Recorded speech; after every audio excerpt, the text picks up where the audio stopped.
में बेखौफ बदमाशों ने दिन दहाड़े एक युवक को गोलियों से भून डाला और फरार हो गए। दिन दहाड़े बीच सड़क हुई इस वारदात से पूरा इलाका दहल गया। पुलिस महकमे में हड़कंप मच गया और प्रशासन पर भी सवाल उठने लगे कि आखिर अपराधी इतने बेखौफ कैसे हो गए।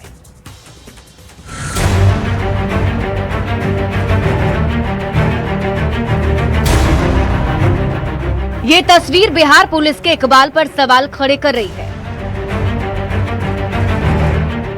ये तस्वीर कानून को ठेंगा दिखा रही है। ये तस्वीर प्रशासन को मुंह चिढ़ा रही है। ये तस्वीर है मुजफ्फरपुर के मुशहरी थाना क्षेत्र के रहुआ की, जहां बीच सड़क बड़े ही आराम से अपराधियों ने पिस्तौल से ताबड़तोड़ फायरिंग की और फरार हो गए। मृतक की पहचान वैशाली के महुआ निवासी अंकित कुमार के रूप में हुई है। अंकित मुशहरी के प्रहलादपुर में अपने मामा अजय झा के घर रह रहा था। अंकित जमीन के कारोबार से जुड़ा हुआ था। शुरुआती जांच में जमीन से जुड़े विवाद में हत्या की आशंका जताई जा रही है। इनकी जो है गोली मारकर हत्या कर दी गई। ये पहले भी जमीन ब्रोकरी का काम करते रहे हैं। अभी आगे पता लगा जा रहा है कि किसकी संलिप्तता है इसमें। जानकारी के मुताबिक बदमाशों ने उस पर 5 गोलियां दागी, जिससे वो लहूलुहान होकर गिर पड़ा। स्थानीय लोगों की मदद से उसे अस्पताल ले जाया गया, जहां इलाज के दौरान उसकी मौत हो गई। दिन दहाड़े हुई इस हत्या से रहुआ और आसपास के क्षेत्र में दहशत का माहौल है। सूचना मिलते ही डीएसपी और सिटी एसपी घटनास्थल पर पहुंचे और मामले की जांच शुरू कर दी। साथ ही एफएसएल की टीम मौके पर पहुंचकर वैज्ञानिक तरीके से साक्ष्य जुटा रही है। पर दिन दहाड़े हुई इस वारदात ने कई सवाल खड़े कर दिए हैं। आखिर अपराधी इतने बेखौफ कैसे हो गए हैं? हथियार लेकर इतनी आसानी से अपराधी कैसे घूम रहे थे? क्या पुलिस की गश्ती और चेकिंग नहीं होती? सवाल ये भी, आखिर अपराधी कब गिरफ्तार होंगे? पटना से संवाददाता प्रियांक सौरभ के साथ ब्यूरो रिपोर्ट न्यूज़ 18।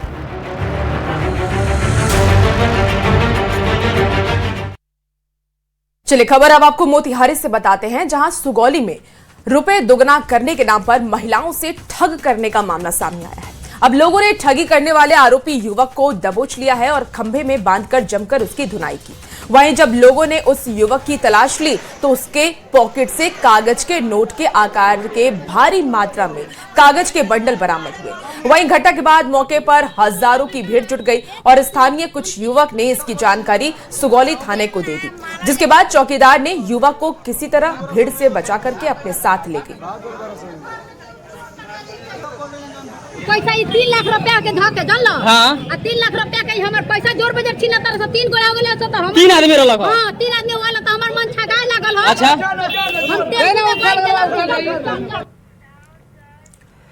झारखंड से खबर है। लाल आतंक के पूरे सफाई को लेकर झारखंड पुलिस और फोर्सेस ने चौतरफा घेराबंदी की है, जिस कारण से नक्सलियों में खलबली भी मची हुई है। सारंडा ही एक ऐसा इलाका बचा है जहां पर नक्सलियों का सबसे बड़ा दस्ता है। हालांकि इसमें भी अब सेंध लग चुकी है और देखिए यहां पर 25 नक्सली एक साथ अत्याधुनिक हथियार के साथ आत्मसमर्पण करने वाले हैं। नक्सलियों को स्पष्ट और दो टूक संदेश देते हुए आईजी ऑपरेशन नरेंद्र सिंह ने यह बताया है कि झारखंड पुलिस और सुरक्षा बलों ने संयुक्त अभियान चलाकर नक्सलियों के ताबूत में अंतिम कील ठोकने की तैयारी कर ली है। में ये अंतिम कील है जो हम लोगों को और ठोकनी है और इसमें लगभग सभी नक्सल्स जो इम्पोर्टेंट नक्सल्स थे वो या तो सरेंडर हो गए या फिर न्यूट्रलाइज हो गए हैं। बाकी जो नक्सल्स बचे हुए हैं, थोड़े से बचे हुए हैं, उनसे मेरी अपील है कि या तो आप सरेंडर हो जाइए, अन्यथा न्यूट्रलाइज हो जाएंगे। अपना जो ऑपरेशनल टीम्स हैं कोबरा की, झारखंड पुलिस की, जे की, सभी तरफ से चारों बंदी में सराउंडेड करके बैठी हुई है सारंडा कोल्हान के एरिया के अंदर।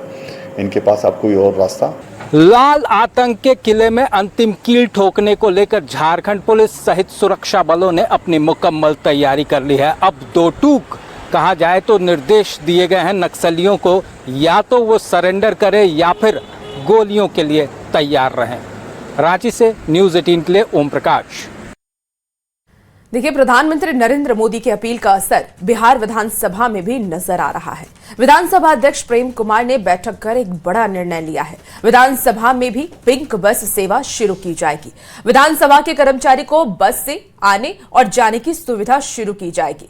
विधानसभा में 700 पुरुष और 239 महिला काम करती हैं, जिनके लिए पिंक बस और सीएनजी बस सेवा शुरू की जाएगी। प्रेम कुमार से बातचीत की है न्यूज 18 संवाददाता विनीता मिश्रा ने। पीएम नरेंद्र मोदी ने आम लोगों से अपील की है कि पेट्रोल का बचत जितना ज्यादा हो सके करें, और पीएम के अपील की जो असर है वो बिहार विधानसभा में भी नजर आ रही है। विधानसभा के अध्यक्ष प्रेम कुमार हमारे साथ हैं और इन्होंने एक तैयारी भी शुरू कर दी है कि अब विधानसभा के जितने कर्मचारी हैं वो अपनी गाड़ी से नहीं बल्कि इलेक्ट्रिक बस से या फिर सीएनजी बसें से ही विधानसभा पहुंचेंगे, और उसकी तैयारी भी शुरू कर दी गई है। एक बैठक की आपने, और पीएम मोदी की जो अपील है उसका असर भी अब नजर आ रहा है विधानसभा में। वैश्विक ऊर्जा के संकट को देखते हुए देश के माननीय प्रधानमंत्री जी ने देशवासियों से जो अपील की है उसे पेट्रोल डीजल के खपत को घटाने तथा सार्वजनिक वाहनों के उपयोग को बढ़ावा देने की पहल जो की गई है, उससे बिहार विधानसभा की ओर से हम लोगों ने पदाधिकारी कर्मियों की बैठक की थी जाकर, और विमर्श के बाद इस निर्णय हमने लिया जाकर के है कि रूट चिन्हित कर लिया जाए, कि जो हमारे महिला अधिकारी जो कर्मचारी हैं उनकी संख्या 239 है, और जो पुरुष अधिकारी कर्मचारी जो हमारे हैं वो 700 जाकर के। तो महिला पुरुष कर्मचारियों के लिए पिंक बसेज और पुरुषों के लिए भी इलेक्ट्रिकल बस जो है जा करके सीएनजी बस जा करके है। इस संदर्भ में और महिला कर्मियों द्वारा अपने निवास से निकटतम बस स्टॉपेज की सूचना एवं रूट से सभा सचिवालय को अवगत कराया जा रहा है। बिल्कुल, तो लगभग 1000 ऐसे कर्मचारी हैं जिनका हर दिन विधानसभा आना जाना होता है। उन पर भी पीएम नरेंद्र मोदी की अपील का असर हो, इसके लिए जो तैयारी है विधानसभा अध्यक्ष की तरफ से शुरू कर दी गई है। अंतिम चरण की बैठक होनी है परिवहन विभाग की तरफ से, और उसके बाद जितने भी महिला और पुरुष कर्मचारी हैं उन्हें बसों से विधानसभा लाया जाएगा और फिर उनके आवास या नजदीकी जो बस स्टॉप होगा वहां उन्हें छोड़ा जाएगा, ताकि पेट्रोल का जितना ज्यादा हो सके बचत हो सके। विनीता मिश्रा, न्यूज 18 पटना। बिहार पुलिस महिला कर्मियों के जरिए बिहार वासियों को तत्काल पुलिस सेवा उपलब्ध करवा रही है, और ये दावा एडीजी अमित लोढ़ा ने किया है। उन्होंने कहा कि ईआरएसएस में कार्यरत महिला पुलिस कर्मियों के क्विक रिस्पांस के कारण महज 11 मिनट में पीड़ितों तक हमारी डायल 112 की टीम न सिर्फ पहुंच रही है बल्कि उन्हें सहायता करके राहत भी पहुंचा रही है। उन्होंने ये कहा कि डायल 112 में मैन पावर की संख्या और बढ़ाने की तैयारी हो रही है ताकि सुरक्षा व्यवस्था को और भी ज्यादा दुरुस्त किया जा सके। तो जो लेटेस्ट टेक्निक्स हैं जो पूरे इंडिया में साथ ही इवन वर्ल्ड में जो लेटेस्ट टेक्निक्स, जैसे कल ही मैं अपनी टीम से मेरे डीआईजी और मेरे एसपी से मैं डिस्कस कर रहा था कि वेस्टर्न कंट्रीज में कुछ जगह जब कार में एक्सीडेंट हो जाता है, कार में ही एक बटन होता है जो ऑटोमेटिकली सीधा इमरजेंसी सेंटर को नोटिफाई करता है। तो हम लोग पूरी कोशिश करेंगे बिहार में भी अगर खुदा ना खास्ता किसी का एक्सीडेंट होता है तो कार से ऑटोमेटिकली 112 को सीधा सूचना चली जाए। उसी प्रकार हमारा नेक्स्ट प्रोसेस है कि जितने पार्क्स वगैरह हमारे जो कॉमन पब्लिक प्लेसेस है वहां पे हम लोग पैनिक बटन्स लगाएंगे जिससे कि 112 की सेवाएं तुरंत उससे इंटीग्रेट हो जाएं। देखिए, 20 मई को देश भर में दवा की दुकानें बंद रही। ऑनलाइन दवा की बिक्री बंद करने को लेकर के 1 दिवसीय धरना प्रदर्शन किया गया। देशव्यापी हड़ताल में दुकान बंद रखी गई। वहीं बिहार में 40,000 से अधिक दुकानें बंद थी, जबकि पटना में 7,000 से अधिक दुकानें पूरी तरीके से बंद रही। मेन डिमांड है कि ऑनलाइन का जो बिजनेस अवैध रूप से हो रहा है, अवैध हम इसलिए कह रहे हैं कि ड्रग एक्ट से दवा का व्यापार संचालित होता है। ड्रग एक्ट में ऑनलाइन के ऊपर कोई उस तरह का प्रावधान नहीं बना हुआ है जो प्रावधान हम लोगों को दुकान के लिए बना हुआ है। दरभंगा से ये बड़ी खबर मिल रही है। सिंहवाड़ा प्रखंड स्थित निस्ता गांव में प्राथमिक विद्यालय निस्ता के मिड डे मील के चावल को लेकर विवाद सामने आया है। वायरल वीडियो में स्कूल के कमरे से अनाज के बोरे ई रिक्शा पर लादते हुए देखा गया, जिसके बाद स्थानीय लोगों ने चावल बेचने का आरोप लगाया है। वीडियो बनाने वाले शशिकांत यादव का यह कहना है कि स्कूल से अक्सर चावल बाहर ले जाए जाने की शिकायतें मिलती रही हैं, जिसके बाद उन्होंने ये वीडियो बना करके इसको वायरल किया है। वहीं प्रधानाध्यापक ने सफाई दी, कहा चावल दूसरे स्कूल का था जिसे वापस भेजा जा रहा था। वीडियो सामने आने के बाद प्रखंड शिक्षा पदाधिकारी विनोद कुमार ने इस मामले की जांच शुरू की और स्कूल प्रशासन से स्पष्टीकरण भी मांगा गया है। देखिए कई दिन जो है ना चावल की गाड़ी लोड होता था 2-3 बोरा डेली करके, है ना, लेकिन कितने बार हम लोग इग्नोर किए। उस दिन भी देखे लोड स्कूल खुला और सामने में गाड़ी आकर के लोड करने लगा। हम गाड़ी वाले से बोले भाई कि किस लिए कहाँ ले जाओगे चावल, है ना, तो गाड़ी वाले जो है ना डायरेक्ट चालू करके और फरार हो लिया, रुका ही नहीं गाड़ी लेकर के, है ना। हम अकेला थे, कोई रुका देखा भी नहीं, है ना, इसीलिए। लेकिन वीडियो बनाए थे तो वीडियो में इससे पहले भी ऐसा घटना होता था चावल मतलब अच्छा भी ऐसा हुआ। अच्छा कौन है, इसीलिए उस दिन कार्य किया गया था जिसके बिहाफ में आप इस विद्यालय का आज निश्चित किए गए। इसमें एचएम का बताया गया कि उनके द्वारा जो चावल का जो वीडियो वायरल हुआ है वो किसी डीलर से लिए थे, इनको वापस कर रहे थे, लेकिन वीडियो में वायरल उसमें कुछ इनके द्वारा और बता दिया है। इस संबंध में हम एमडीएम प्रभारी से इसका जांच कराकर रिपोर्ट लेंगे, तब इसके बारे में विशेष रूप से इसकी जांच जाएगी।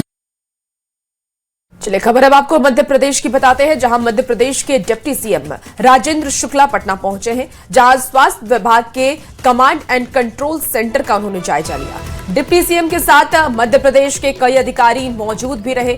स्वास्थ्य मंत्री निशांत कुमार ने डिप्टी सीएम का स्वागत किया। सचिव कुमार रवि ने डिजिटल स्वास्थ्य सेवाएं, रियल टाइम मॉनिटरिंग, तकनीक आधारित प्रणाली की जानकारी भी दी। वहीं डिप्टी सीएम राजेंद्र शुक्ला ने बिहार की स्वास्थ्य प्रणाली की तारीफ की है। तो देखिए ये तस्वीर भी साझा की गई, जहां मध्य प्रदेश के डिप्टी सीएम राजेंद्र शुक्ला पटना पहुंचे हैं, जहां स्वास्थ्य विभाग के कमांड एंड कंट्रोल सेंटर का उन्होंने जायजा लिया है। डिप्टी सीएम के साथ मध्य प्रदेश के कई अधिकारी भी वहां पर मौजूद रहे। स्वास्थ्य मंत्री निशांत कुमार ने उनसे मुलाकात की है और उसकी तस्वीर भी देखिए साझा की गई है। सचिव कुमार रवि ने डिजिटल स्वास्थ्य सेवाएं, रियल टाइम मॉनिटरिंग, तकनीक आधारित प्रणाली की जानकारी दी। बिहार के पूर्णिया में शादी की खुशी उस वक्त मातम में बदल गई जब यहां पर बारात के दौरान ताबड़तोड़ फायरिंग शुरू हो गई। ये घटना सदर थाना इलाके की है। वार्ड सदस्य के भतीजे की बारात में डीजे पर डांस कर रहे युवक हाथ में कट्टा लहराते हुए दिखाई दिए और इस दौरान आपसी कहासुनी के बाद गोली चल गई। अब गोली लगने से कुंदन कुमार नाम का एक युवक खून से लथपथ होकर के जमीन पर गिर पड़ा। उसकी हालत नाजुक बताई जा रही है। देखिए मुंगेर में 2 साल पहले लापता हुआ युवक आखिरकार सकुशल अपने घर लौट आया है। जम्मू कश्मीर के कुपवाड़ा जिले में पाकिस्तान सीमा के पास संदिग्ध हालत में मिले युवक को मुंगेर पुलिस और जिला प्रशासन की पहल पर वापस लाया गया। बेटे को देख मां की आंखों में आंसू आ गए, आंखें भर आई और पूरे परिवार में खुशी का माहौल है। मामला वासुदेवपुर थाना क्षेत्र के चंडिका स्थान निवासी धर्मेंद्र कुमार का है, जो कि पिछले 2 साल से लापता था और इसी बीच जम्मू कश्मीर के कुपवाड़ा जिले में पाकिस्तान सीमा के पास संदिग्ध परिस्थिति में युवक का पता चला, जो अब सकुशल अपने घर लौट आया है। 50 रुपया हमसे मांगा, तो हमसे मांगा और निपटा हो गया। 2 साल से निपटा था। जब पुलिस द्वारा 2 साल के बाद जब बॉर्डर पर मिला तो पुलिस द्वारा आया, तब हम कहे तब चिन्हे कि हमको बच्चा है। तो हम बोले गरीब सरकार से कि हम गरीब आदमी उतना दूर कहाँ से लावे, हमको कैसे बच्चा आ जाए। वहाँ से हम सरकार से मदद मांगे या प्रशासन द्वारा आया, उसको भी धन्यवाद देते हैं। हम माफ़ी भी मांगते हैं कि शायद बच्चा पर ध्यान देंगे, भाई पर अपना ध्यान देंगे। तो जो बगते चल गया हुआ से पुलिस द्वारा आया हमको खबर। कहाँ चला गया था? जम्मू कश्मीर। पाकिस्तान बॉर्डर। हाँ, तो वहाँ मारपीट किया, पूछे नहीं 8 लाठी मारा है इसको वहाँ। तो वो पूछ मत किया वहाँ पर, तो ये बताया कि हम चंडी स्थान कर बहुत चंडी स्थान है, न मुंगेर चंडी स्थान। देखिए मुंगेर से आपको ये खबर बता रहे हैं, जहां मुंगेर में 2 साल पहले लापता हुआ युवक अब सकुशल अपने घर वापस आ गया है, जिसके बाद परिवार में खुशी का माहौल है। हर कोई खुश है, उनकी मां भी खुश नजर आ रही है। जम्मू कश्मीर के कुपवाड़ा जिले में पाकिस्तान सीमा के पास संदिग्ध हालत में मिले युवक को मुंगेर पुलिस और जिला प्रशासन की पहल पर वापस लाया गया। तो पुलिस की भी एक बड़ी सफलता है ये। बेटे को देख करके देखिए जो मां की आंखें हैं वो भर आई हैं। काफी इमोशनल ये मोमेंट नजर आ रहा है। मामला वासुदेवपुर थाना क्षेत्र के चंडिका स्थान निवासी धर्मेंद्र कुमार का बताया जा रहा है। आपको बता दें कि अब वो सकुशल अपने घर वापस लौट चुके हैं। परिजनों के मुताबिक जो जानकारी दी गई कि धर्मेंद्र मानसिक रूप से थोड़े कमजोर हैं। फिलहाल युवक के घर लौटने से परिवार और इलाके में भी खुशी का माहौल है।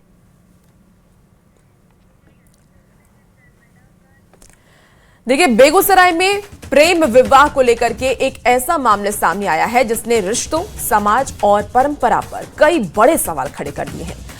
अंतरजातीय विवाह से नाराज पिता ने अपनी ही जिंदा बेटी का श्राद्ध क्रम कर दिया और अब ये जो वीडियो है वो सोशल मीडिया पर तेजी से वायरल हो रहा है। ये बताया जा रहा है कि सिंघमा गांव की उजाला कुमारी ने 26 अप्रैल को गांव के ही मुरारी कुमार के साथ शादी कर ली थी और दोनों अलग अलग जाति से भी आते हैं, जिस कारण युवती के परिवार वाले इस शादी के खिलाफ थे। वहीं लड़की ने मायके पक्ष पर मारपीट का आरोप भी लगाया है। शिकायत के बाद पुलिस पूरे मामले की जांच में जुट गई है।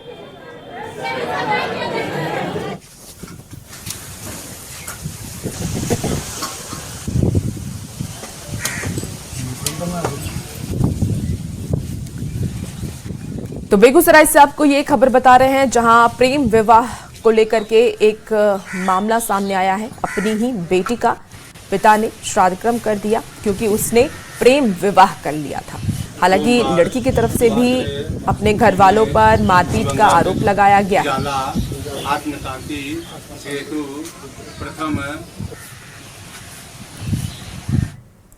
अब आपको खबर अररिया से बताते हैं जहां मध्य प्रदेश के देवास में पटाखा फैक्ट्री विस्फोट हादसे में 5 मजदूरों की मौत के बाद बुधवार को 2 सगे भाइयों का शव अररिया के अचरा गांव पहुंचा और दोनों बेटों को खोने के बाद मां बाप की जो चित्कार है वो पूरा गांव से शहर उठा है।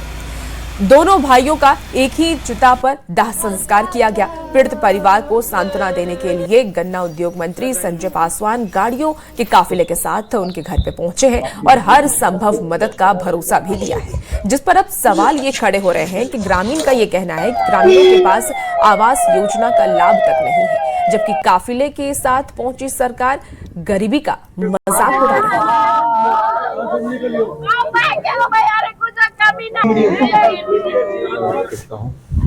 ईश्वर मृत व्यक्ति को आत्मा का शांति दे, परिवार को हिम्मत दे। सिर्फ मुआवजा से काम नहीं चलेगा। न घर है परिवार के पास, न कमाने वाला कोई रह गया है। जो श्रम विभाग से जो मिलेगा मुआवजा, उसके अलावे भी पीड़ित परिवार को एक सरकारी व्यक्ति को नौकरी मिले, इसके लिए माननीय मुख्यमंत्री जी से हम लोग बात करेंगे। देखिए कि अगर यदि सरकार का कुछ लाभ होता तो धरातल पर होता। सब जो है ऐसा ही है। अभी तक धरातल पर घर भी नहीं है रहने के लिए। इंदिरा आवास जो होता है, प्रधानमंत्री आवास, वो भी नहीं है किसी के पास। और लोग जो है मजदूरी करने के लिए जो है 2-2 हजार 1500 किलोमीटर दूर जाकर के मजदूरी करता है। आज मेरे यहाँ पर इतना बड़ा घटना हुआ है कि एक आदमी को, सनुकी पासवान को 2 बेटा था, दोनों समाप्त हो गया। बग्गी पासवान को 1 लड़का था, वो भी समाप्त हो गया। देखिए, केंद्रीय मंत्री जीतन राम मांझी को खुलेआम धमकी देने का मामला अब सामने आया है। एक वायरल वीडियो में एक युवक मांझी के खिलाफ अभद्र भाषा का इस्तेमाल कर धमकी देता नजर आ रहा है और यह मामला तब सामने आया जब केंद्रीय मंत्री के समधी परिवार से जुड़े हमले का मामला शांत भी नहीं हुआ। वायरल वीडियो में युवक कथित तौर पर आपत्तिजनक शब्दों का इस्तेमाल करते हुए सुनाई दे रहा है और मामले की गंभीरता को देखते हुए एसएसपी सुशील कुमार ने धमकी देने वाले युवक के खिलाफ एफआईआर दर्ज कर लिया है। आपको बता दें कि पुलिस अब वीडियो की जांच कर आरोपी की पहचान में जुट गई है और ये वैसी आरोपी की वीडियो को दिखा रहे हैं आपको, जहां देखिए किस तरीके से वो धमकी देता हुआ नजर आ रहा है। देखिए, बिहार अग्निशमन विभाग अब एआई कमांड एंड कंट्रोल से संचालित होने वाला है। मुख्यमंत्री सम्राट चौधरी ने इसका उद्घाटन कर दिया था और इस आधुनिक AI command and control room का जायजा लिया है न्यूज 18 संवाददाता अमित कुमार ने। जिस AI command and control room का उद्घाटन कल मुख्यमंत्री सम्राट चौधरी ने किए थे, वो उस जगह पे हम पहुंचे और ये देखिए ये बड़ा सा स्क्रीन है और यहाँ से आप देख सकते हैं कि किस तरह से जो गाड़ियां हैं फायर की वो जगह जगह पे जो स्टेशन हैं वहाँ पे हैं और पूरे तौर पे इस कमांड एंड कंट्रोल रूम से जो है निगरानी रखी जाती है। और जो जानकारी कल गांधी मैदान से दिया भी गया था फायर के डीजी शोभा उत्कर के द्वारा, पूरी तौर पे ये तस्वीर यहाँ पे देखने को मिल रही है। और बताते चले कि बिहार दूसरा राज्य है जहाँ पे एआई से कंट्रोल एंड कमांड जो है वो किया जा रहा है फायर अग्निशमन विभाग का। और पूरे तौर पे यहाँ पे जो कर्मी हैं वो एक्टिव हैं, शिफ्ट वाइज में इनकी जो है ड्यूटी की गई है। और यहाँ पे पटना फायर सर्विस के जो अधिकारी हैं रितेश पांडे जी हमारे साथ मौजूद हैं। रितेश जी, ये बताइएगा कि ये एआई कंट्रोल रूम, इसके बारे में फौरी तौर पे जानकारी तो डीजी शोभा उत्कर दी थी, लेकिन पूरा कंट्रोल कैसे कर रहे हैं आपको यहाँ पे? जैसा कि हम सभी लोग जानते हैं, कल एआई बेस्ड हमारा कमांड एंड कंट्रोल रूम का उद्घाटन ऑनरेबल सीएम महोदय के द्वारा किया गया है। ये बेसिकली भारत का दूसरा राज्य है जो कि आर्टिफिशियल इंटेलिजेंस बेस्ड के आधार पर हम लोगों 5 चीज को उससे इंटीग्रेट कर रहे हैं। खबर समस्तीपुर से आपको बताते हैं, जहां मारपीट में घायल एक वृद्ध शिक्षक की इलाज के दौरान मौत हो गई, जिसके बाद आक्रोशित परिजनों ने शव के साथ रोसड़ा हथौड़ी पथ को जाम कर दिया। लोगों ने स्थानीय पुलिस पर कार्रवाई में लापरवाही का आरोप लगाते हुए वरीय पुलिस अधिकारियों को मौके पर बुलाने की मांग की। सूचना मिलने पर रोसड़ा डीएसपी संजय कुमार सिन्हा घटनास्थल पर पहुंचे और आक्रोशित लोगों को समझाने की कोशिश की और पीड़ित परिवार को न्याय दिलाने का आश्वासन भी दिया, जिसके बाद लोगों ने जाम को खत्म किया और पुलिस की मौजूदगी में शव का अंतिम संस्कार कराया गया। वहीं मामले में पुलिस ने 10 लोगों के खिलाफ एफआईआर दर्ज की है और 4 आरोपियों को गिरफ्तार कर लिया है। समय था तो मेरा भांजा है, अजय को भी बुला लीजिए, वो हमको कॉल किया जो मतलब चाचा जल्दी आओ, पवन सर के तो माइर फेंक चलते हैं। तो हम लोग आए, फिर मतलब तो इनका बॉडी देखे पूरा बुरा हालत में था। फिर रोसड़ा थाना को संपर्क करना चाहे जिसका नंबर लगा नहीं, तो एक नंबर था एसपी कंट्रोल रूम का, उनको लगाए, तब उन्होंने इनको बोला, तब लाल बाबू जी आए यहाँ पे। और फिलहाल इस बुलेटिन में इतना ही। खबरों का सिलसिला जारी है, बने रहिए अब न्यूज़ 18 के साथ।